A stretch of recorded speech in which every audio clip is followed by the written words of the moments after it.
Hi everyone, you alright? Alan here once again. Yeah, hopefully tomorrow we'll be going out someplace. And today the weather's been absolutely terrible. A big massive shout out to the channel Walk on the Wild Side. There he covers that there are 2 hotels closing in Blackpool. One of them was called St Chad's, I think it was. And yeah, is this the start of many that are going to close due to the circumstances? I think it is, but which hotels are going to disappear very soon? As I know, some hotels especially in Manchester area, nearest to the airport, are being used for quarantining UK arrivals. You got to stay there for 14 days. But the irony is, in some cases, in a lot of cases, you end up paying for that. I think, if I remember too rightly, £2,000 for the 14 days. That's for all meals included and everything. Yeah. So there's also the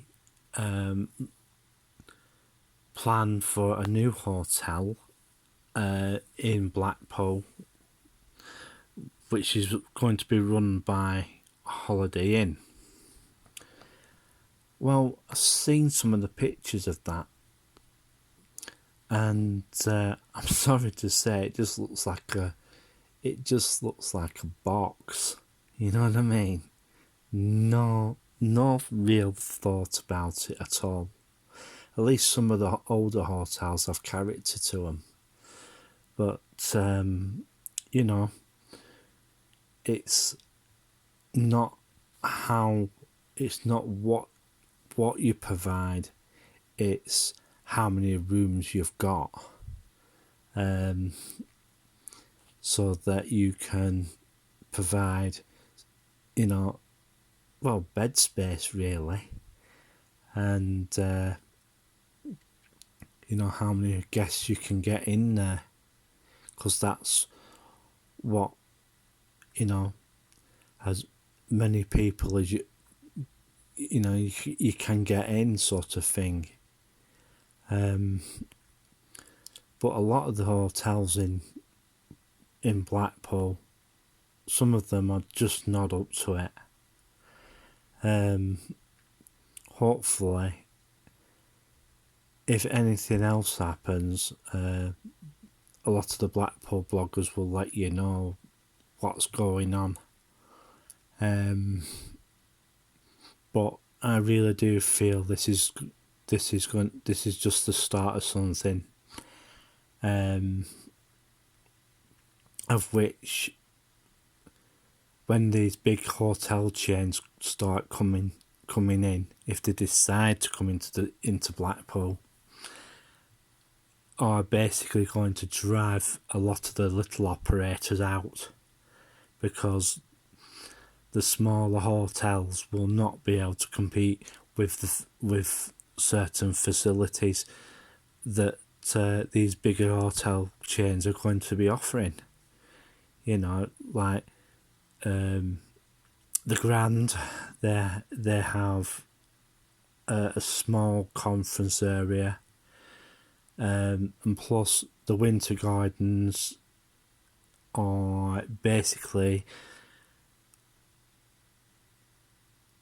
extending their offering for conferences due to other places like Manchester, Bournemouth, Brighton, places like that, who are even Southport in some cases, with a better offering, space-wise, because some of the conference, well, they're all right for small conferences, but for the bigger ones, like the RCN used to have their annual conference at the Winter Gardens.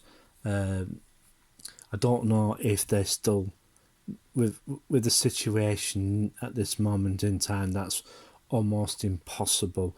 But I don't know if they had the last conference 2 years ago there. But we'll see what happens. Like a lot of places now, especially on the coast, are relying on conference revenue, and this is where hotels come into play their part, and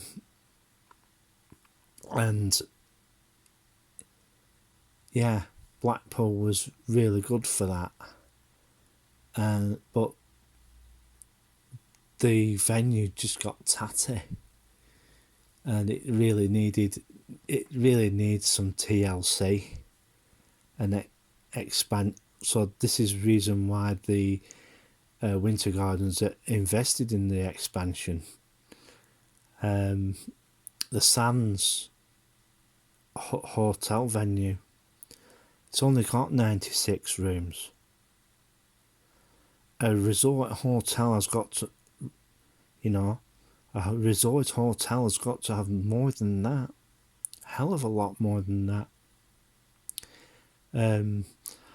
A lot compared to a lot of other places. Blackpool's hotels are quite small. Very small. I don't know what the biggest hotel is in Blackpool. I think it is the Grand.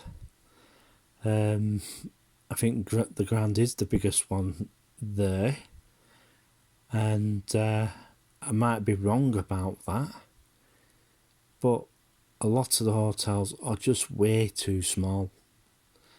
If they're going to be going for conferences and stuff, that's the reason why a lot of them are closing.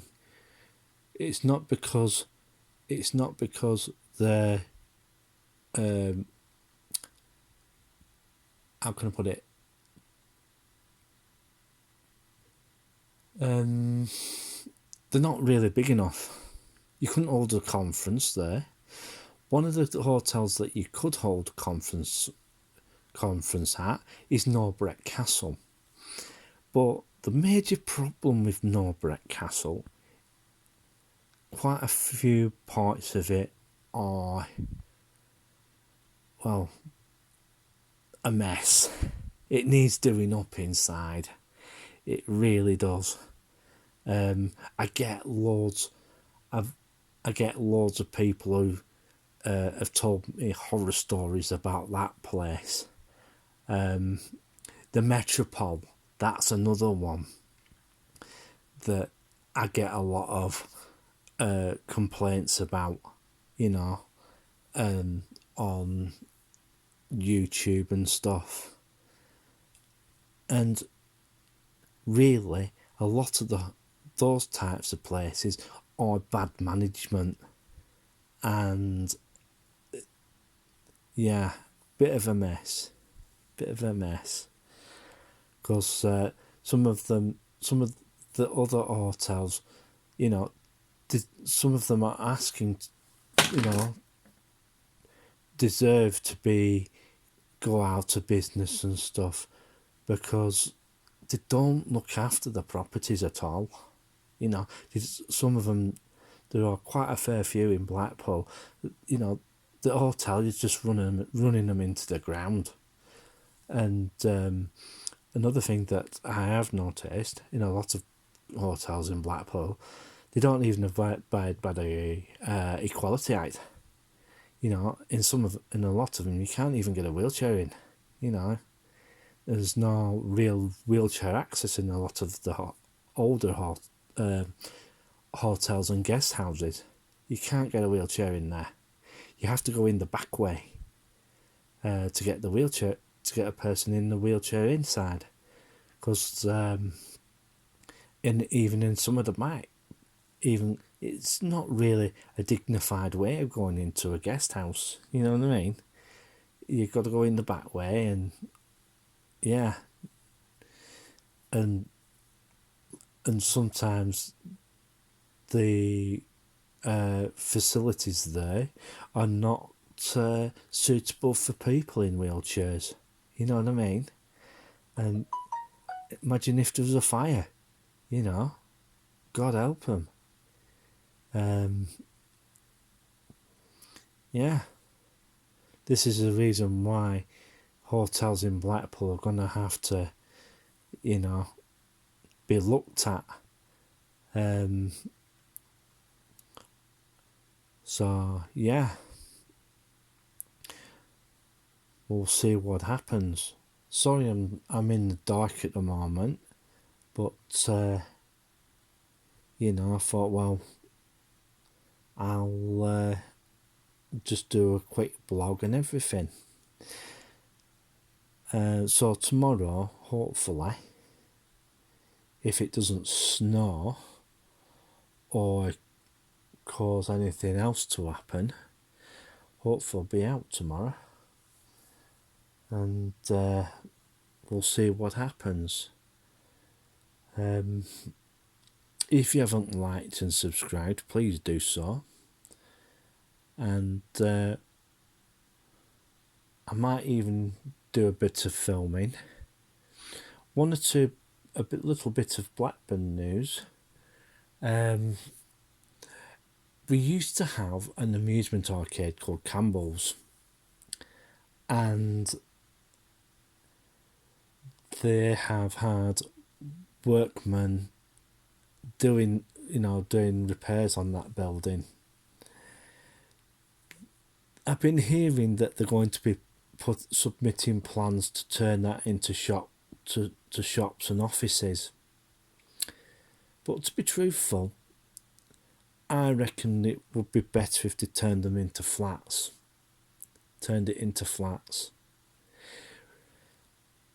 Why do I say that? Well, part of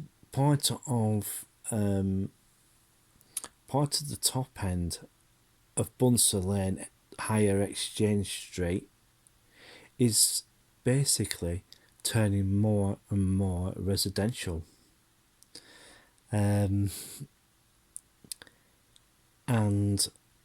it's not so far away from King Street, which the top end, Montague Street area, is quite residential.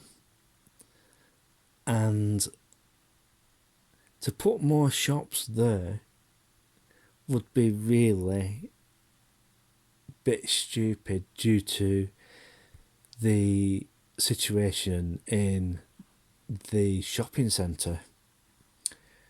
What's happening in Blackburn Shopping Centre? There are quite a fair few shops that are basically coming to the end of the term of their leases, and they're not renewing them. Some major stores have basically packed up and left. You've got Topshop, Top Man, who've basically gone. But the disappointing part about Topshop and Top Man, especially the one in the precinct, they only give their staff 4 days notice. 4 days notice their staff got. And they basically, that's all they basically told them. Right, 4 days, we're shutting the shop. Bye-bye, you know.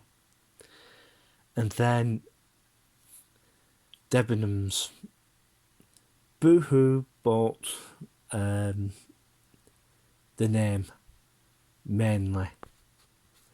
But for what I've been hearing, there is still stock in that shop, and they're basically holding it there for, I don't know if Boohoo are using it as a warehouse, but when I went past the other day, I should have filmed it actually, they've actually fenced the entrance next to Debenhams. Not, it's on the Northgate side, and they fenced that off so that you can't use the entrance. The reason why I think they've done that is they're worried that people might basically try and get into the building, and because I've got a funny feeling they have left stock there and using it as a holding area, because I'm not too sure, but I'm just making an assumption here. I think what they've gone and done, they've gone and moved a lot of Top Man and Topshop stuff into there and using it as a holding area. There are quite a few rumours going out that two Blackburn billionaires are trying to buy Topshop. I don't know if this is true or not, but there's the multi-billionaires, and they're trying to create a bit of an empire, really, retail empire, because they're after Asda and after the forecourt business and everything, and they've put in they're gonna try and get Topshop as well. They also have been going after Cafe Nero as well, and all these are businesses that are struggling. Yeah, but what Blackburn Town Centre is going to be, what is going to happen is, in the next few months to next few years, I reckon the vacancy rate is going to skyrocket, as the situation at this moment in time is basically ravaging retail, as people decide to basically go into town and buy essential supplies, like food and whatever they particularly need that is essential. And they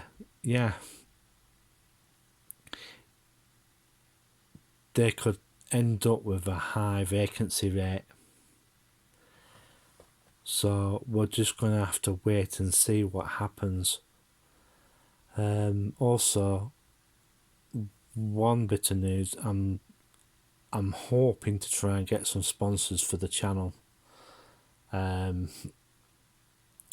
So you might see some videos going up very soon. Tech videos and stuff like that. One or two other things as well. I've had one or two people commenting about how I'm getting on with BT at the moment as well. So far, since they last came, this thing has not dropped. No, it hasn't dropped at all, and it's running between 50 and it's running between 50 and 60 at most cases at the moment. Touch wood, the problems have been sorted out. So we'll just have to wait and see. Nobody's got back to me about my inquiry about 6G, because I asked some of you lot out there if you knew anybody who's using the service, and what sort and I want to know what they think of the service, and that is it worth getting at the price that it is. £21 a month for 100 down and 20 up. Yeah, the up rate could do with putting up it needs tweaking a little bit, does that? Because I'm surely they could do 100 up, 100 down. It is doable, but I don't know if 6G are basically going to do that or not. But they were saying in one of their ads that the top speed, if they get things sorted, can go up to 300 meg, which is quite a fast speed, really. Yeah, but in some parts of Lancashire now, Virgin Media will be one of the fastest networks about. Accrington is basically getting Virgin Media put in all over the place. So if that happens, they'll get gig 1 gig internet, which would make Accrington's internet the fastest round here. Virgin Media's would be the fastest internet around here with 1 gig speeds. They'll be using DOCSIS 4 cable for that. But DOCSIS 4 cable has the capability of exceeding 1 gigabit, which is pretty quick as a cable service. Yeah, as a cable service, for internet wise. There is a DOCSIS 5, which is a lot faster, but Virgin Media are not going to put that in the Lancashire area. More like London area for that one. And we'll see how it goes. Well, I'm going to bugger off now, and if everything turns out okay, there'll be another video tomorrow. So, bye. 3, 2, 1, click.